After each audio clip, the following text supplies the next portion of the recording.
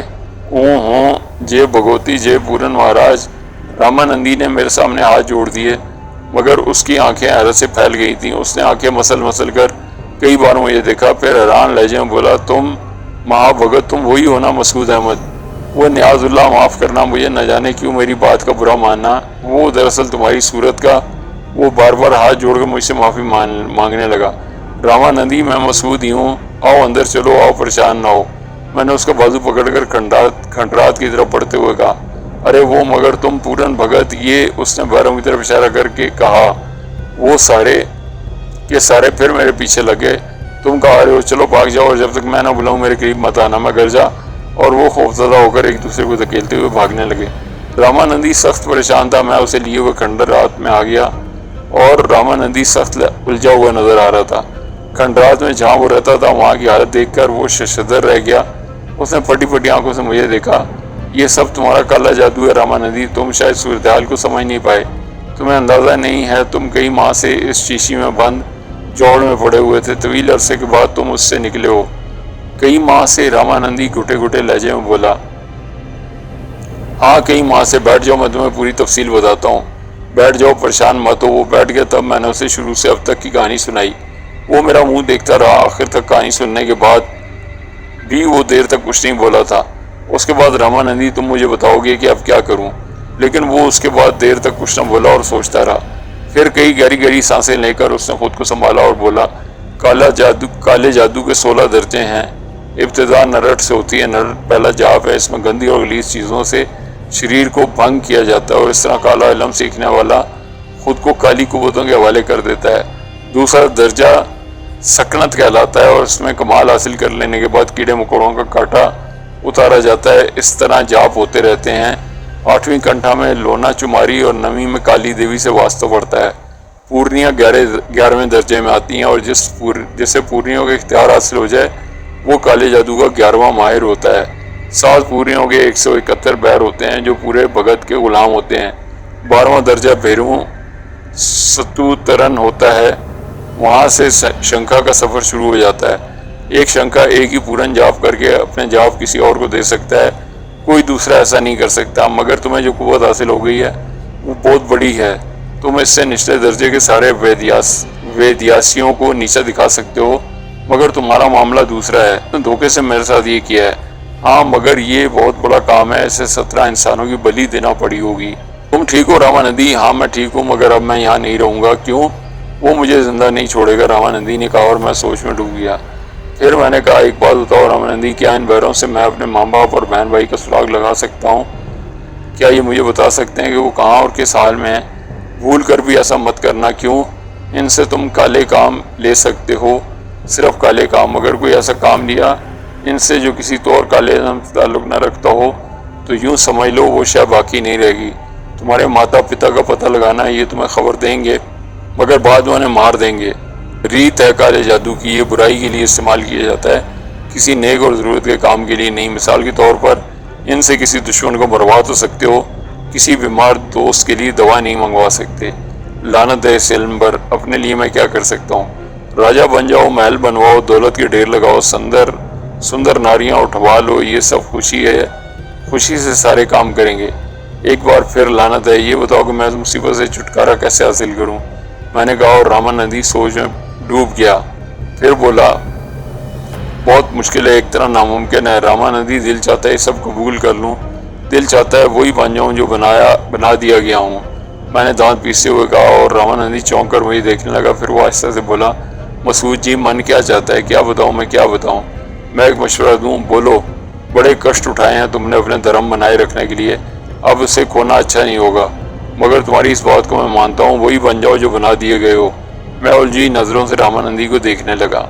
نہ جانے کیا کہہ رہے ہو، بڑے کانٹے کی بات کہہ رہا ہوں، بوریا چرن نے تمہیں اتنا بڑا جاب دے کر تم سے من کی شانتی چھینی ہے۔ ہاں یہی اس کتے کا مقصد ہے، میں نے نفرت سے کہا، اور تمہارے من کی شانتی چھن گئی۔ اگر تم اپنا من شانت کر لو تو پھر اس کے من کی شانتی چھن جائے گی، وہ سوچے گا یہ بات الٹی ہو گئی اور پھر وہی کچھ کرے گا۔ کیا مطلب ہے تمہارا؟ سنسار چرنوں میں جھکاؤ، ہنسو، بولو، خوش رہو، تمہاری خوشی اسے بھسم کر دے گی۔ وہ تمہیں خوشی تو نہیں دیکھنا چاہتا، مگر کالے جادو سے کام لے کر میں اپنے لیے جو کچھ کروں گا راماندی، وہ مجھے میرے دین سے دور تر کر دے گا۔ اپنے لیے کچھ نہ کرنا، یہ تو اسے جلانے کے لیے ہوگا، کسی کماری کو پریشان نہ کرنا، کسی کو نقصان نہ پہنچانا، بس ایسے کام کر لینا جس سے اسے پتہ چلے کہ تم خوش ہو۔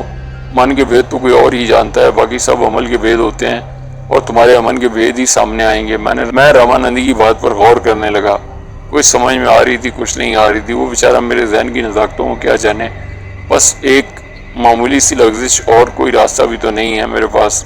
آخر کروں بھی تو کیا، کس سے رہنمائی حاصل کروں؟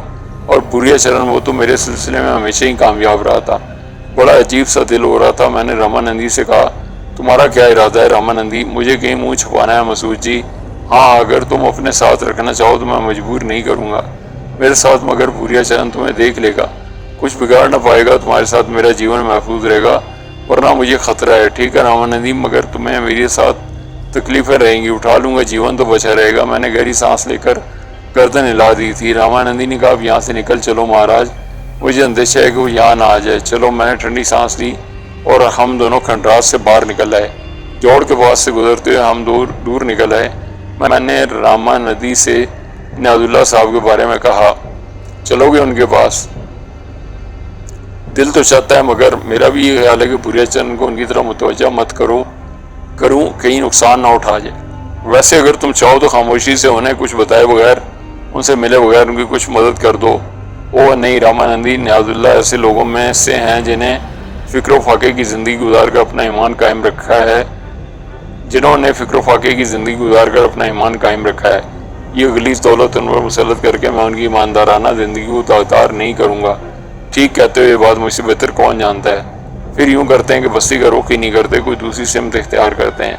آؤ اس طرف چلیں۔ راستے میں نے راماندی سے کہا، ہمیں اب کیا کرنا چاہیے راماندی؟ وقت اور حالات کا ساتھ دیکھنا ہوگا۔ شنکھا تمہیں افسردہ، ملول اور پریشان دیکھنا چاہتا ہوگا، تمہیں اس کے برعکس کچھ کرنا ہے تاکہ اسے احساس ہو کہ اس نے جو محنت کی وہ بیکار گئی۔ کیا سمجھے؟ ہاں میں سمجھ رہا ہوں۔ بیڑوں کو بلاؤ، سواری کے لیے کچھ منگوا لو، دور جانا ہوگا ہمیں، راماندی نے کہا، اور مجھے ہنسی آ گئی۔ واہ راماندی، 2 قدم چل کر ہی بھول گئے کہ میرے ساتھ رہ کر تمہیں کافی پریشانی اٹھانی پڑے گی۔ میں اس عمل کی قوت سے اپنے لیے کوئی آسائش کبھی حاصل نہیں کروں گا، سوچ لو۔ وہ ہاں سچ مچ بھول گیا تھا، کوئی بات نہیں، چلو رامانندی تم سے پیچھے نہیں ہے، رامانندی نے کہا، اور ہم چل پڑے۔ کوئی منزل ذہن میں نہیں تھی، بس قدم اٹھ رہے تھے نہ جانے کس طرف۔ رامانندی کا ساتھ بڑا سکون بخش تھا، تنہائی سے نجات مل گئی تھی۔ اس سے باتیں کر کے دل کی بڑاس نکال سکتا تھا، کسی بھی قدم کے بارے میں کوئی فیصلہ کر سکتا تھا۔ ہم نے آبادی کا رخ نہیں کیا تھا، جان بوجھ کر ویرانوں کی سمت چل پڑے تھے۔ رامانندی نے کہا، بھوریا چرن سے کہیں بھی ملاقات ہو سکتی ہے، اس کے بہروں نے میرے بارے میں بتا تو دیا ہوگا، کیا یہ ممکن ہے؟ ہاں بالکل، بہر اسے سب کچھ بتاتے رہتے ہیں، ان کی حیثیت رپورٹروں جیسی ہوتی ہے۔ پھر وہ شنکا ہے، تمہارے خیال میں وہ زیادہ زیادہ کیا کر سکتا ہے؟ میں نے پوچھا، اور رامانندی سوچ میں ڈوب گیا۔ پھر اس نے کہا، تمہارا تو کچھ نہیں بگاڑے گا، بس یقین کرو مسعود جی، تم تقدیر کے دھنی ہو، تمہارے بارے میں کچھ باتیں آج تک میری سمجھ میں نہیں آئی۔ کیا؟ پوری کہانی مجھے معلوم ہے، تم عام نوجوانوں کی طرح زندگی کی آسائش چاہتے تھے، اور اس کے لیے تم نے دین دھرم کے سارے رشتے توڑ کر ہر ناجائز طریقے سے طاقت حاصل کرنا چاہیے۔ بھوریا کو ایک اچھے دماغ والے مسلمان کی ضرورت تھی، جس کو ایک مقدس مزار کو ناپاک کر کے اس کے غلیظ وجود کو پاک قدموں میں پہنچا دے۔ تم نے ایسا نہ کیا، وہ کھنڈولا بننے سے رہ گیا۔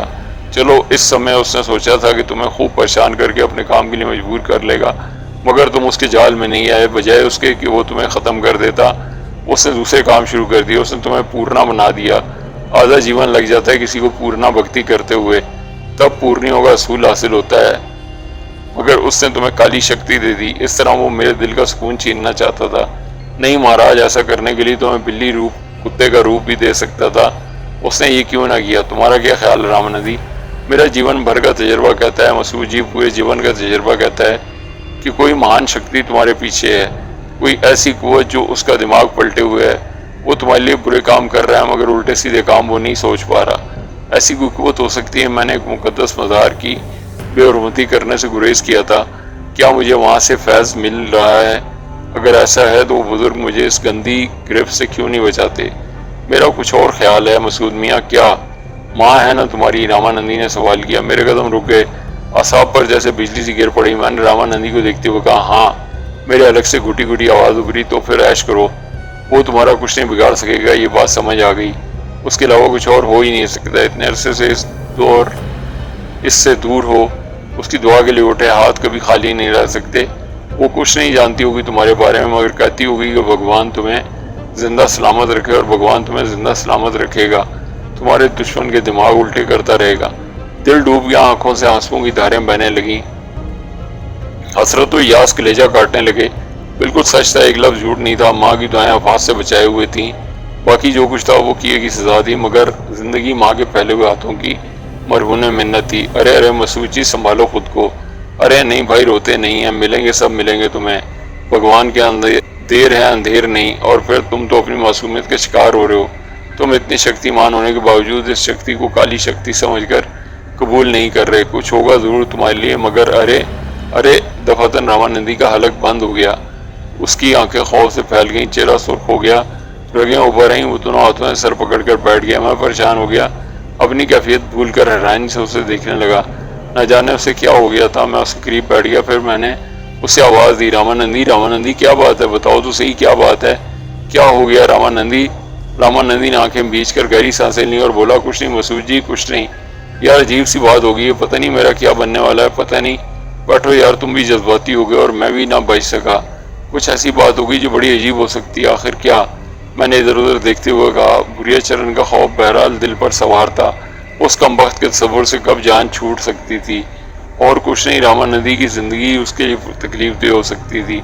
رامانندی اس کا اظہار بھی کر چکا تھا کہ بھوریا چرن اسے نہیں چھوڑے گا، لیکن اطراف پرسکون نظر آ رہے تھے اور بظاہر بھوریا چرن کہیں گرب و جوار میں محسوس نہیں ہوتا تھا۔ رامانندی نے آنکھیں بند کر کے گردن جھٹکی اور کہنے لگا، کالا جادو سیکھنے کے لیے سب سے پہلا کام دھرم کو کھانا ہوتا ہے، دھرم کو ناش کرنا ہوتا ہے، اور اس کے لیے گندے گندے کام شروع کیے جاتے ہیں، اور دھرم دیوتا کا نام کبھی زبان پر نہیں آنے دیا جاتا، یہاں تک کہ عادت پڑ جاتی ہے۔ کالا جادو بھگوان کے بنائے ہوئے اصولوں کے خلاف ہی تو ایک گندی کوشش ہے۔ جو طاقت شیطان کو مل گئی، اس طاقت کا ساتھی تو بننا ہوتا ہے، اور جب انسان شیطان کا ساتھی بن جائے تو پھر اللہ کا نام، بھگوان کا نام اس کی زبان پر کبھی نہیں آتا، یہاں تک کہ اس کا دل پتھر کے مانند سخت ہو جاتا ہے۔